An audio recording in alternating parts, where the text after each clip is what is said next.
রোজার মাসে স্বস্তি মিললেও বর্তমানে কিছুটা ঊর্ধ্বগতি দ্রব্যমূল্যের বাজার। শুক্রবার বাজার ঘুরে দেখা যায় এমন চিত্র। আলু, টমেটোর মতো অধিকাংশ সবজির দাম স্থিতিশীল থাকলেও সরবরাহ কম থাকায় বেড়েছে বিভিন্ন সবজির দাম। বাড়তি সয়াবিন তেল ও মশলার বাজার।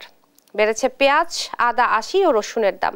এদিকে নতুন ধান উঠতে শুরু করায় কিছুটা কমতে শুরু করেছে চালের দাম। আটাশ বিক্রি হচ্ছে 58 থেকে 60 টাকা কেজি দরে। মিনিকেট চাল বিক্রি হচ্ছে প্রকারভেদে 82 থেকে 90 টাকা কেজি দরে। অধিকাংশ নিত্যপণ্যের দামে ক্রেতারা এখনো সন্তুষ্ট থাকলেও দাম নিয়ন্ত্রণে সরকারের নজরদারি বাড়ানোর দাবি তাদের।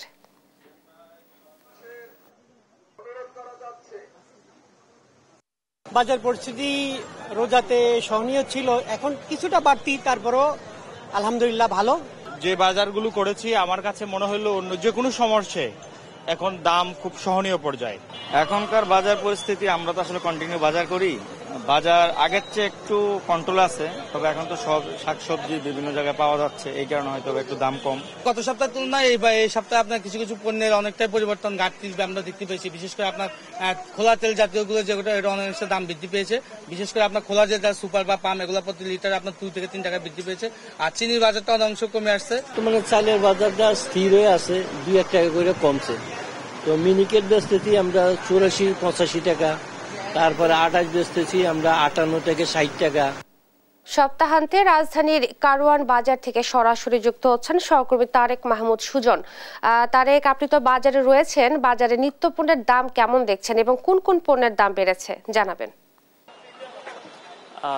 যেমনটি জানেন, বাজারে কিন্তু সয়াবিন তেল, পেঁয়াজ এবং মশলার দাম বেড়েছে। এছাড়া অধিকাংশ সবজির দাম স্থিতিশীল রয়েছে। কয়েকটি সবজির দাম সরবরাহ কম থাকায় কিন্তু 5 থেকে 10 টাকা বেড়েছে।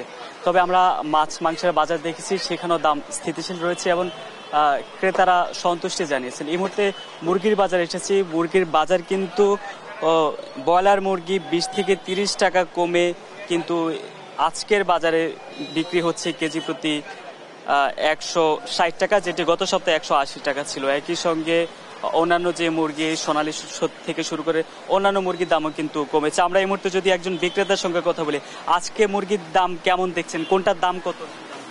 আজকে ব্রয়লার মুরগি 160 টাকা কেজি, গত সপ্তাহে 180 টাকা ছিল ব্রয়লার মুরগি, আর আজকে 160 টাকা কেজি। আর পাকিস্তানি হলো 260 টাকা কেজি। অনেক কমে গেছে, কিন্তু কাস্টমার অনেক কম, ক্রেতা অনেক কম, কিন্তু মুরগির দাম কমছে, কাস্টমার নাই। এই কমাটা হচ্ছে কিভাবে সম্ভব হয়েছে বা ইয়াতে কি কমাটা হচ্ছে, মনে করেন আপনার যে গরম তাপ বাড়ছে, আপনার দেশে কোনো বিদ্যুৎ থাকে না। ঢাকা তো থাকে, কিন্তু দেশে বিদ্যুৎ থাকে না, এই কারণে ফার্মাররা কম করে। যেমনটি জানিয়েছেন একজন বিক্রেতা, মুরগির দাম কিন্তু গত সপ্তাহ থেকে 20 থেকে 30 টাকা পর্যন্ত কমেছে প্রত্যেকটি ইয়েতে। এছাড়াও আমরা মাংসের বাজার যেমনটি দেখেছি আগের মতো আছে, 750 টাকা করে বিক্রি হচ্ছে গরুর মাংস এবং 1200 টাকা দামে বিক্রি হচ্ছে খাসির মাংস। মূলত সার্বিকভাবে বাজারের চিত্র আমরা দেখেছি, সয়াবিনের তেল যে লিটার, এটা দাম বেড়েছে, সেটি আরও আগে বেড়েছে, 190 টাকা লিটার প্রতি বিক্রি হয়। একই সঙ্গে খোলা যে তেল, সেটার দামও কিন্তু বেড়েছে। তবে চালের দাম কিন্তু কয়েকজন বিক্রেতা আমাদেরকে যেমনটা জানিয়েছেন, 5 থেকে 7 টাকা পর্যন্ত কেজিতে চালের দাম কমতে শুরু করেছে। একই সঙ্গে যেমনটি জানিয়েছেন যে যেহেতু নতুন ফসল উঠতে শুরু করেছে, এই পরিস্থিতিতে সামনে চালের দাম আরও কমবে, এমনটাই কিন্তু একটা সম্ভাবনা রয়েছে বলে বিক্রেতারা আমাদেরকে জানিয়েছেন। এছাড়া সবজির বাজার, এর আগে আমরা জানিয়েছি সবজির বাজার, আলু বিক্রি হচ্ছে 20 টাকা, টমেটো 30 টাকা, অন্যান্য পটল, বরবটি এগুলো 50-60 টাকা দামে বিক্রি হচ্ছে। মোটামুটি স্বাভাবিক রয়েছে এমনটা বলা যায়। তবে নির্দিষ্ট কয়েকটি পণ্যের দাম বাড়তি, এই বাড়তি থাকার কারণে কিন্তু যারা ক্রেতা তারা বলছেন সার্বিকভাবে এই পণ্যগুলোর দামও যাতে নিয়ন্ত্রণে আনতে সরকার প্রচেষ্টা চালায় এবং যথাযথ কর্তৃপক্ষ ব্যবস্থা নেয়। তো আজকে ছুটির দিন, শুক্রবার, এ ছিল আমার কাছে রাজধানীর কারওয়ান বাজার থেকে বাজার সম্পর্কে সবশেষ।